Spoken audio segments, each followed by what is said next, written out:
Explicó que los rasgos semitas que abundan en la ciudad siempre lo habían llevado a pensar que algo había de perseguidos y de huraños y de desconfiados en los hombres y en las mujeres de acá, y que los pueblos despojados de lo propio tienden a sentir derechos sobre lo ajeno.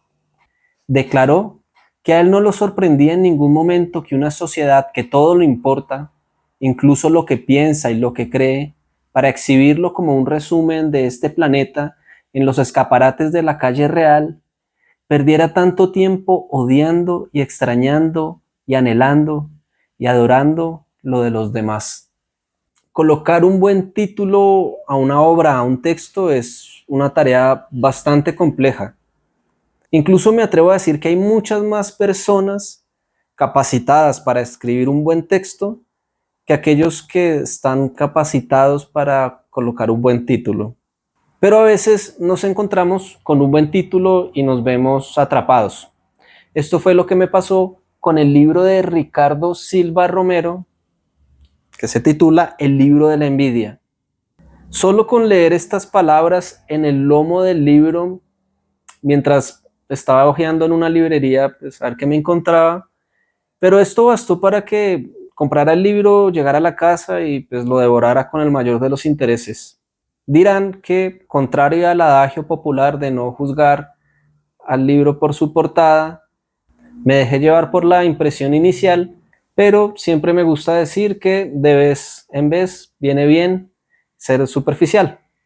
La trama de esta novela transcurre un día de agosto de 1896 en la ciudad de Bogotá, o como se solía llamar, la ciudad de Santa Fe de Bogotá, capital de Colombia.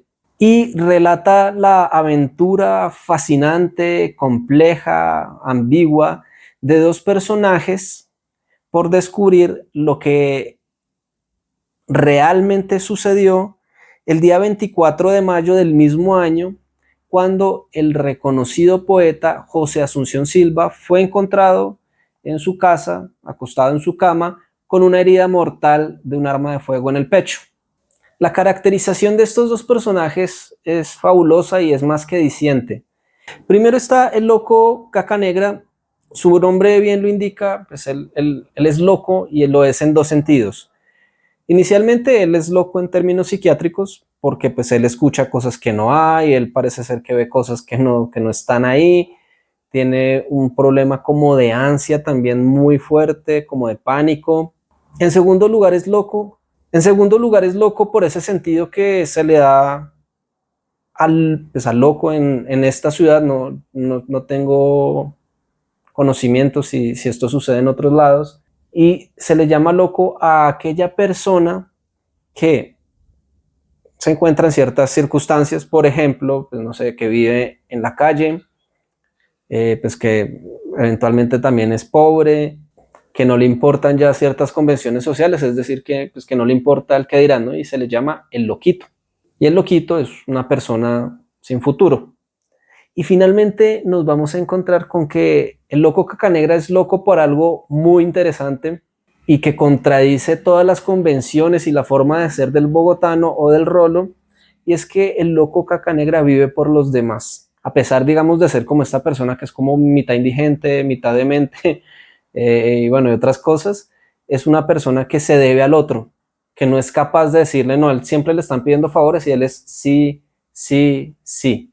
Y la gente confía tanto en él, en su voluntad de hacer el bien, que incluso lo ponen de niñero y bueno, pues lo llevan a que ayude a viejitos, a que comparte el tiempo, a que esté pendiente del uno, del otro. De otro lado tenemos a la virreina. La virreina nunca dice su verdadero nombre. Tienen que leerse el libro pues como para dar con él. Y esta es una mujer que es una prostituta. Nuevamente lo va a hacer en varios sentidos. Es una prostituta porque eventualmente ella pues hace un intercambio, presta un servicio sexual y pues por ello recibe dinero, pero también lo es bajo esa comprensión de esta Bogotá solapada, parroquial, religiosa, según la cual una prostituta es una mujer que practica su sexualidad con otro fin que no sea el de darle hijos a su marido. Es decir, todo lo que sea sexo para una mujer que esté fuera de su rol de esposa y de reproductora, ya eso se considera como una prostituta. Ellos pasarán juntos el día tratando de desenredar las confusas circunstancias en que se murió el poeta. Ellos inicialmente tienen unas pistas acerca de que pudo haber unos potenciales asesinos y tratan de buscarlos. Y van a llevar a cabo su tarea en una ciudad llena de personajes que dan cuenta de las condiciones históricas en las cuales se constituyó la ciudad. La identidad del bogotano y pues más en general la identidad del colombiano. Pero sobre todo acá está muy concentrado en el tema del capitalino.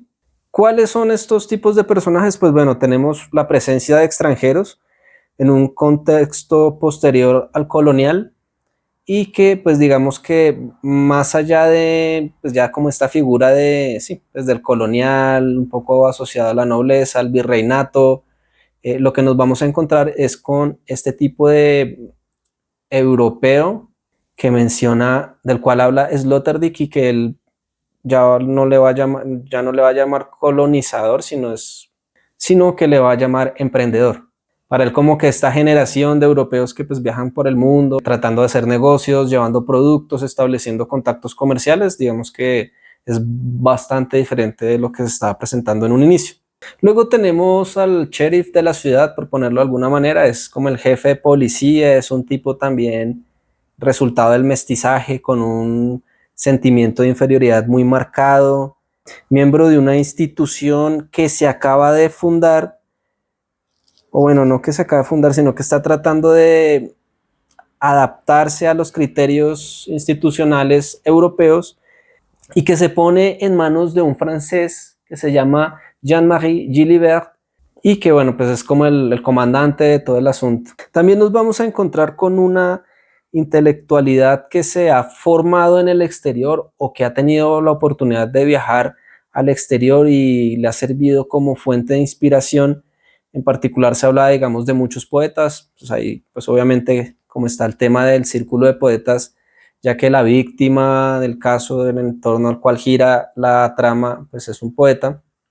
Entonces, pero vamos a encontrarnos con mucho con estas figuras, ¿no? Como, y cómo se les respeta por haber ido al exterior, por saber por saber hablar ciertos idiomas, entre otros. También nos vamos a encontrar con un clero con un papel fundamental en el ordenamiento de la ciudad en términos ya políticos.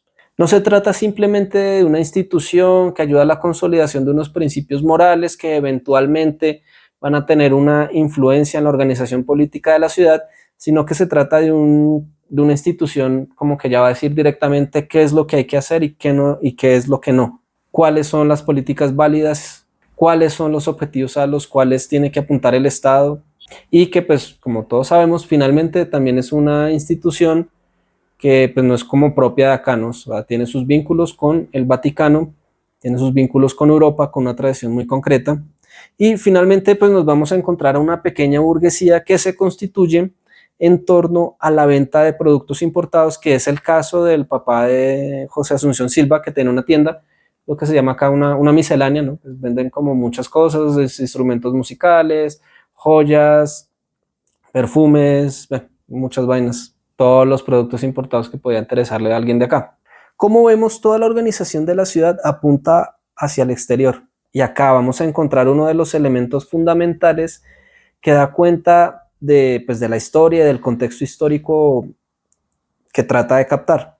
Como toda buena novela policíaca que apunta a esa verdad detrás de la verdad, el recorrido de nuestros héroes nos van a dar cuenta de una realidad que no ha dejado de generar disputas, debates, de ofender desde el año 1492, cuando la misión de Colón, digamos, arribó a este continente.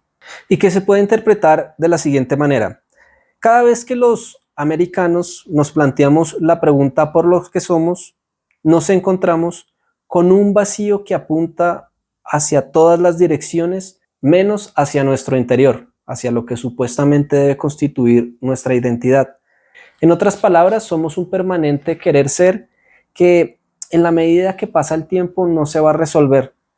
Siempre hemos querido ser otro, el otro de Europa y eventualmente ahora el otro de Estados Unidos. Es esta falta de identidad lo que permite y da sentido al título de la novela, que es el libro de la envidia.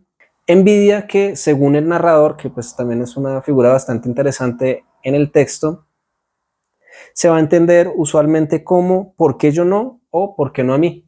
En términos generales, el envidioso es aquel que, despojado de una identidad propia, de un mundo que en realidad le pertenezca, en el cual pueda abrirse y fundirse en él, va a terminar colocando su mirada en lo que tienen los demás. Es un asunto bastante complejo, ¿no? Y pues como digo, esto no deja de generar ciertas controversias, sobre todo desde hace unas décadas cuando se ha venido fortaleciendo todo este pensamiento decolonial y crítico pues con los procesos de expansión del capitalismo en términos de género, raza y clase. Pero si hay algo que es cierto es que el pensamiento latinoamericano como tal siempre se ha enfocado en dos elementos. O de un lado, quiere demostrar la autenticidad de lo americano, quiere dar muestras de que eventualmente sí existe una identidad propia, y de otro lado, pues están todos aquellos que ven en lo exterior, en lo que no es propio, un referente, y que lo mejor que podemos hacer es seguir esos referentes. Los americanos somos algo bien peculiar. Dice Juan Carlos Onetti en su novela Tierra de Nadie, que explora también un poco esta temática desde otra perspectiva, que los americanos somos algo muy particular, y cuando él dice los americanos, explicita que hay que sacar de este grupo a los pueblos originarios, pero también a los estadounidenses, por obvias razones, ¿no? Pues relativas a su proceso de colonización, que fue muy particular, muy diferente al del resto del continente. Y básicamente lo que llama la atención es que los americanos somos un suceso inédito en la historia de la humanidad. Primero, aparecemos casi de la nada, del polvo que han dejado la intriga, la violencia, las traiciones y las ambiciones que pululaban por todos lados y de parte de todos. Y hay que ser bien enfático en esto, de que pululaban por todos lados y de parte de todos, porque aquí vamos a encontrar también la complejidad, y pues es posible también tener un análisis que se salga de actitudes maniqueas. ¿Por qué se dice que de la nada? Obviamente no es como que hayamos caído del cielo, pero es como si lo hubiéramos hecho, en el sentido de que fuimos el resultado de un proceso acelerado, violento, que estuvo caracterizado por matanzas, pero también por alianzas, por una mezcla racial desordenada, y todo fue tan rápido que apenas pudo ser captado por un lenguaje racista y de castas que dio lugar a toda esta tipología de seres humanos, de los cuales habían unos que valían más y otros valían menos, en torno a ese concepto que se usaba en la época de la sangre sucia, y según el cual pues uno es mejor entre menos sangre sucia lleve dentro. Creo que no hace falta explicar a qué va esto de la sangre sucia. Es una identidad que nunca se ha logrado formar del todo, porque apenas como que vemos el horizonte, llega la violencia y lo desbarata todo y parece que hay que volver a empezar de nuevo. De manera que terminamos por no ser ni una cosa ni la otra. Primero por las condiciones económicas que existían en el continente. En segundo lugar, por la violencia de ciertos procesos de consolidación, de construcción de nación, por el rechazo de quienes admirábamos, o sea, la negativa que nos daban esos a los que nosotros aspirábamos ser iguales, por vergüenza de quienes compartían nuestra situación. Y de nuevo, pues los personajes, los héroes de la novela van a dar cuenta de esto. De un lado, el loco Caca Negra, él es lo que, bueno, se decía un hijo bastardo, es decir, el papá era de buena familia, la mamá no. Él es resultado, pues digamos, de una mezcla.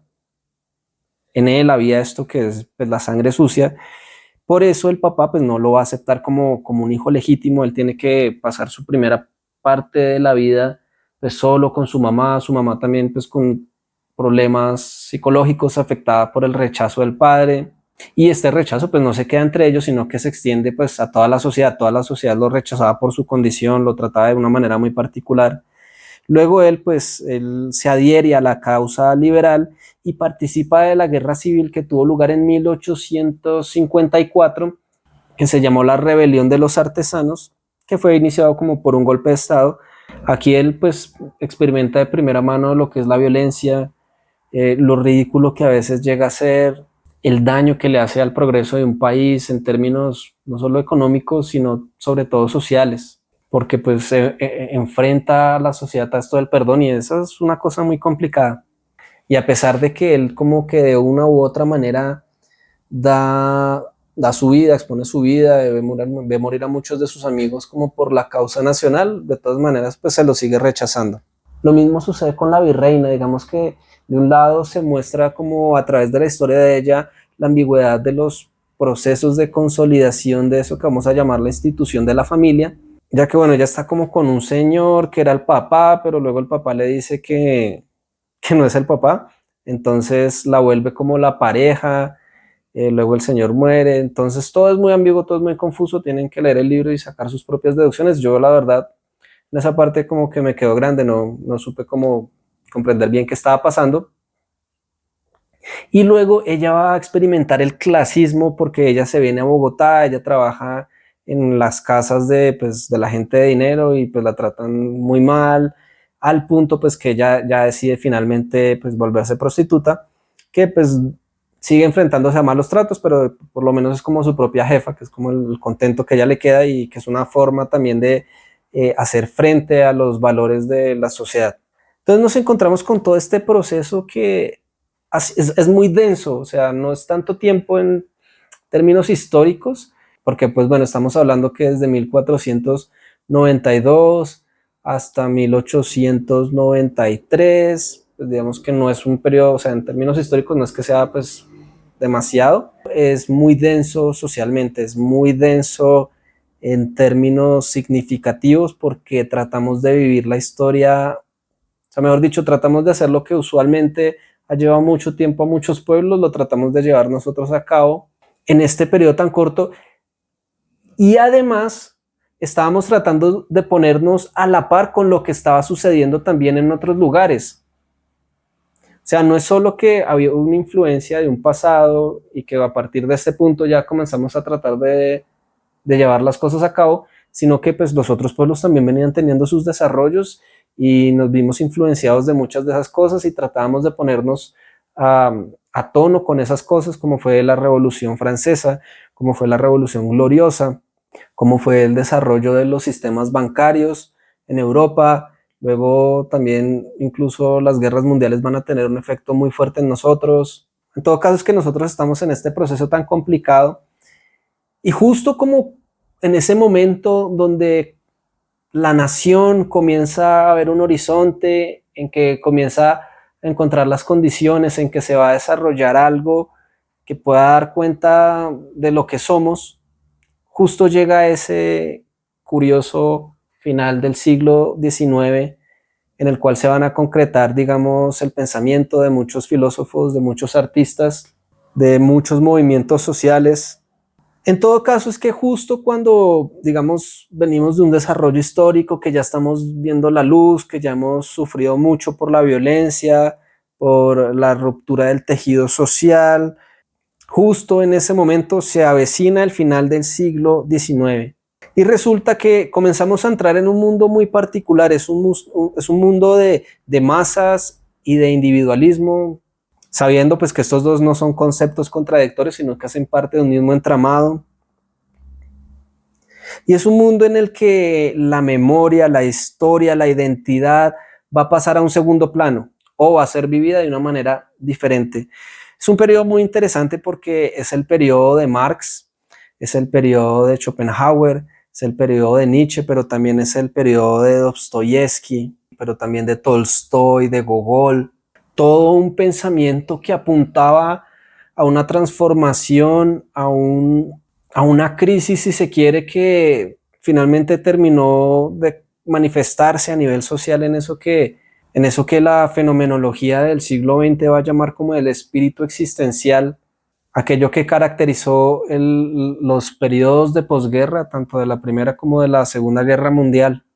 Es un mundo en que la historia, las naciones, las identidades comunales parecen no importar, en donde la globalización ya va a comenzar a concretarse de una manera mucho más fuerte. También es el momento en que, y este fue un movimiento que impactó mucho en Latinoamérica, en especial también acá en Colombia, que fue el del positivismo, una expresión intelectual y política que estaba más preocupada con la ciencia, con la limpieza, con el progreso para los principios morales, religiosos, las identidades comunes, lo que parecía era generar obstáculos para el desarrollo adecuado de las naciones. Una ideología que bien asimilaron las altas clases bogotanas en torno pues, a estos ideales de esterilidad, de limpieza, de progreso, que eventualmente pues, no se tenían, pero que sí servían de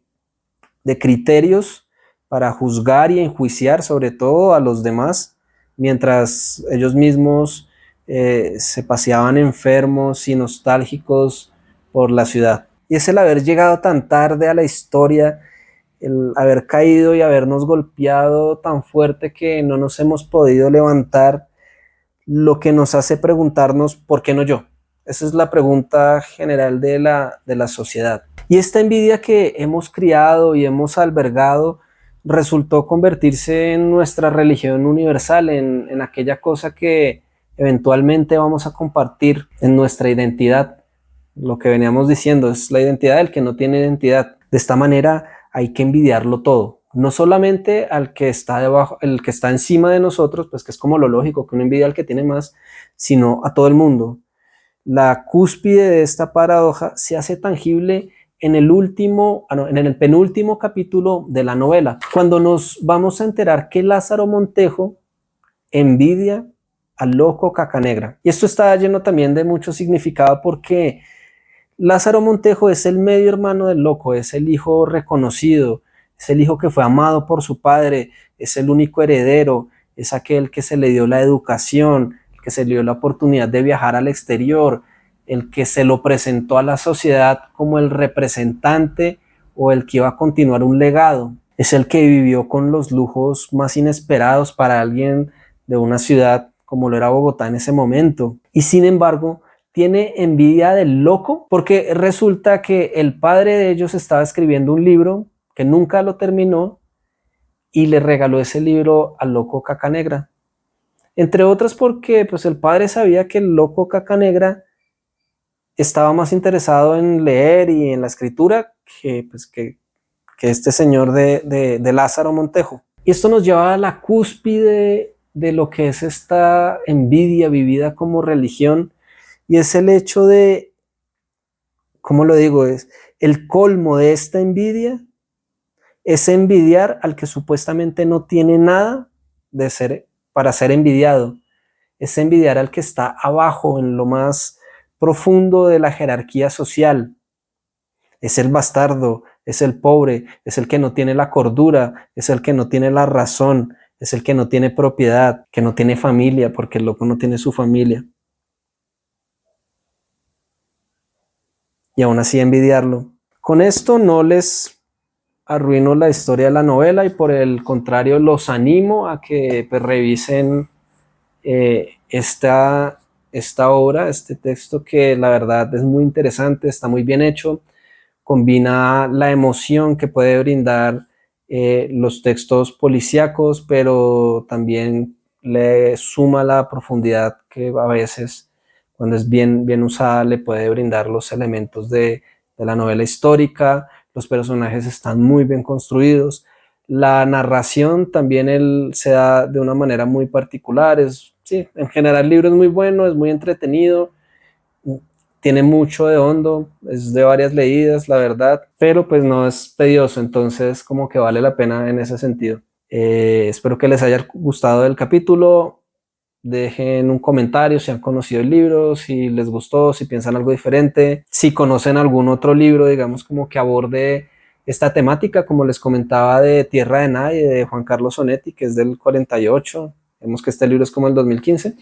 Entonces, como que también da cuenta de la continuidad de esta preocupación. Y nada, suscríbanse al canal, gracias por su apoyo y ya, creo que eso es todo, nos vemos en otro episodio.